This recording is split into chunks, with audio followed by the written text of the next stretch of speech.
Assalamualaikum warahmatullahi wabarakatuh. Selamat datang lagi di Kabar Dunia Islam. Episode sebelumnya, kita telah membahas Islam di Swiss dan Austria. Pada episode ini, kita akan menuju ke arah tenggara, tepatnya di negara Bosnia dan Herzegovina.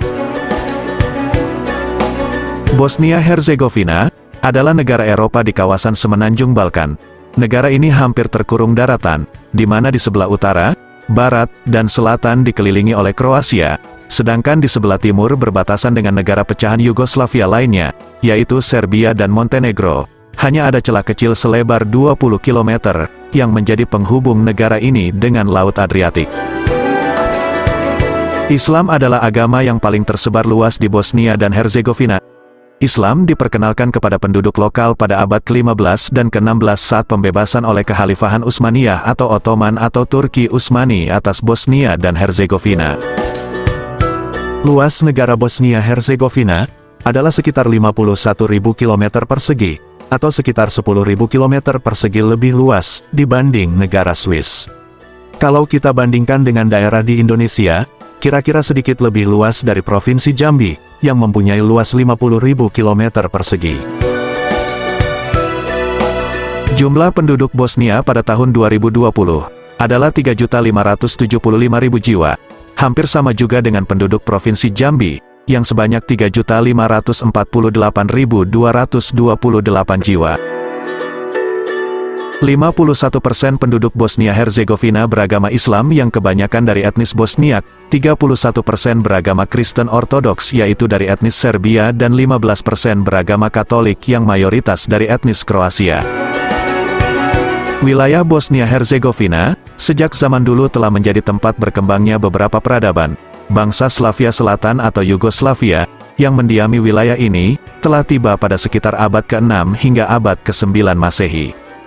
Bosnia-Herzegovina merupakan wilayah perbatasan antara Barat dan Timur, yang pada abad pertengahan, diperebutkan oleh Romawi Barat yang beragama Katolik dan Romawi Timur atau Bizantium yang beragama Kristen Ortodoks.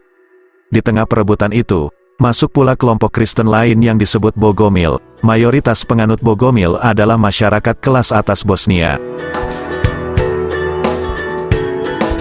Bogomil dianggap sesat, baik oleh Katolik maupun oleh Ortodoks. Oleh karenanya, Kerajaan Hongaria, atas perintah Paus, beberapa kali menyerang Bosnia dalam usaha memaksa rakyat Bosnia kembali ke Katolik. Kedatangan Turki Utsmani ke Bosnia pada abad ke-14, seperti menjadi malaikat penolong, bagi rakyat Bosnia dalam menghadapi kekejaman Hongaria. Dengan bantuan tentara Utsmaniyah, Hongaria berhasil dikalahkan, dan karena akhlak yang baik dari para komandan dan tentara Utsmani, banyak pemimpin dan rakyat Bosnia yang kemudian memeluk Islam. Sampai abad ke-19, Utsmani memerintah wilayah ini, meskipun sering diserbu oleh pasukan koalisi Kristen Eropa, yang terdiri dari Kekaisaran Romawi Suci, Kekaisaran Rusian, Kerajaan Venesia, Persemakmuran Polandia, Lituania dan kerajaan Eropa lainnya. Namun karena dikeroyok dan keadaan kekhalifahan yang mulai melemah, pada tahun 1878, Bosnia jatuh ke Kekaisaran Austro-Hongaria melalui Perjanjian Berlin. 3 dekade kemudian, pada tahun 1908, Austria-Hongaria memprovokasi krisis Bosnia, dengan secara resmi mencaplok zona pendudukan, mendirikan kondominium Bosnia dan Herzegovina, di bawah kendali bersama Austria dan Hongaria.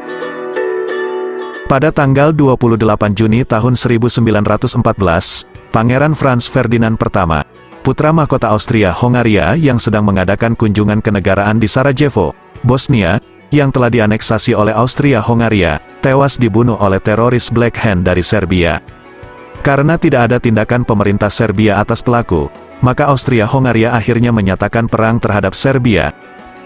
Serbia mendapat dukungan Rusia, Prancis, Italia dan Inggris. Sedangkan Austria-Hongaria dibantu Jerman, dan atas bujukan Jerman dan Austria, Turki Utsmani yang sedang dilanda krisis, akhirnya mau bergabung di blok mereka. Terjadilah apa yang kemudian disebut Perang Dunia Pertama, yang melibatkan hampir semua negara di dunia. Setelah Perang Dunia Pertama usai, Bosnia dan Herzegovina, bersama-sama dengan Kroasia, Slovenia, dan Vojvodina, diserahkan oleh Austria kepada kerajaan Serbia Montenegro. Dari penggabungan ini muncullah kerajaan Yugoslavia atau Slavia Selatan. Tetapi perpecahan segera melanda negeri itu, akibat pertentangan dua etnis utamanya.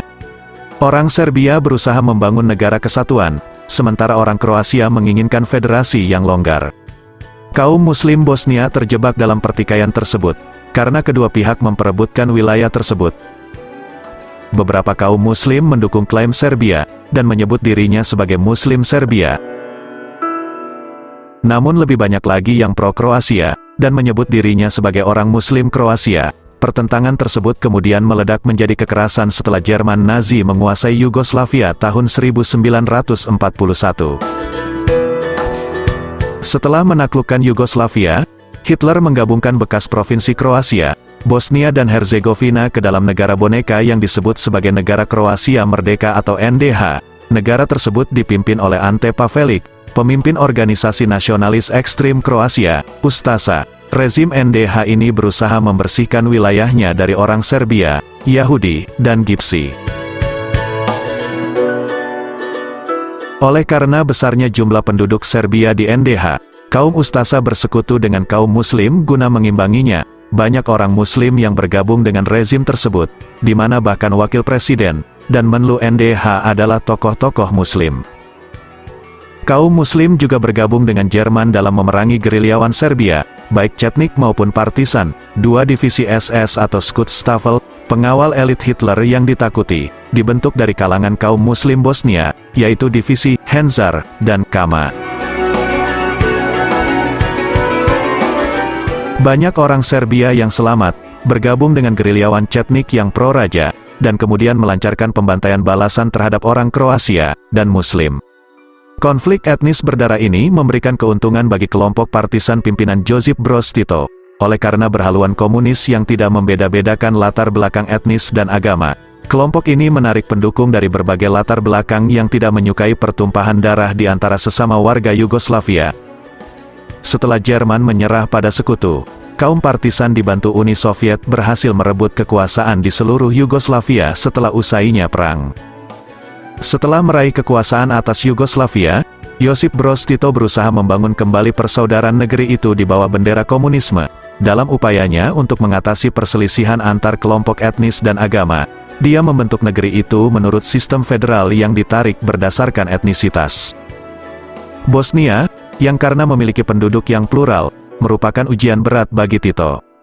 Orang Serbia menuntut penggabungan wilayah tersebut karena penduduk Serbia yang hampir mencapai setengah dari total penduduk Bosnia pada saat itu. Tetapi Tito menolaknya, dia tidak ingin membuat Serbia menjadi kuat seperti sebelumnya. Oleh karena itu, dia memutuskan untuk memecah belah orang Serbia. Wilayah Serbia diperkecil dengan membentuk dua republik federal, yaitu Montenegro dan Makedonia, serta dua provinsi otonom, Vojvodina dan Kosovo. Tito, sebagai seorang Kroasia Bosnia, memutuskan bahwa wilayah Bosnia dan Herzegovina harus menjadi sebuah republik federal. Dengan demikian, orang Serbia dapat diimbangi oleh gabungan Muslim dan Kroasia di wilayah tersebut. Ketika Tito meninggal, pertikaian antar etnik dan agama kembali meletus di Yugoslavia, yang kemudian meruntuhkan negara tersebut. Kondisi itu diperparah, dengan terpilihnya Slobodan Milošević sebagai Presiden Serbia, pada 1989. Hal itu karena, Slobodan Milošević menerapkan kebijakan diskriminatif berdasarkan etnisitas, yang merugikan bagi mayoritas masyarakat Yugoslavia. Hal ini dipengaruhi oleh pengalaman di masa lalu, saat Serbia merasa hak mereka dikurangi setelah bergabung dengan Yugoslavia. Oleh sebab itu, Serbia berusaha memperkuat diri mereka dengan menguasai kedudukan tertinggi di Yugoslavia.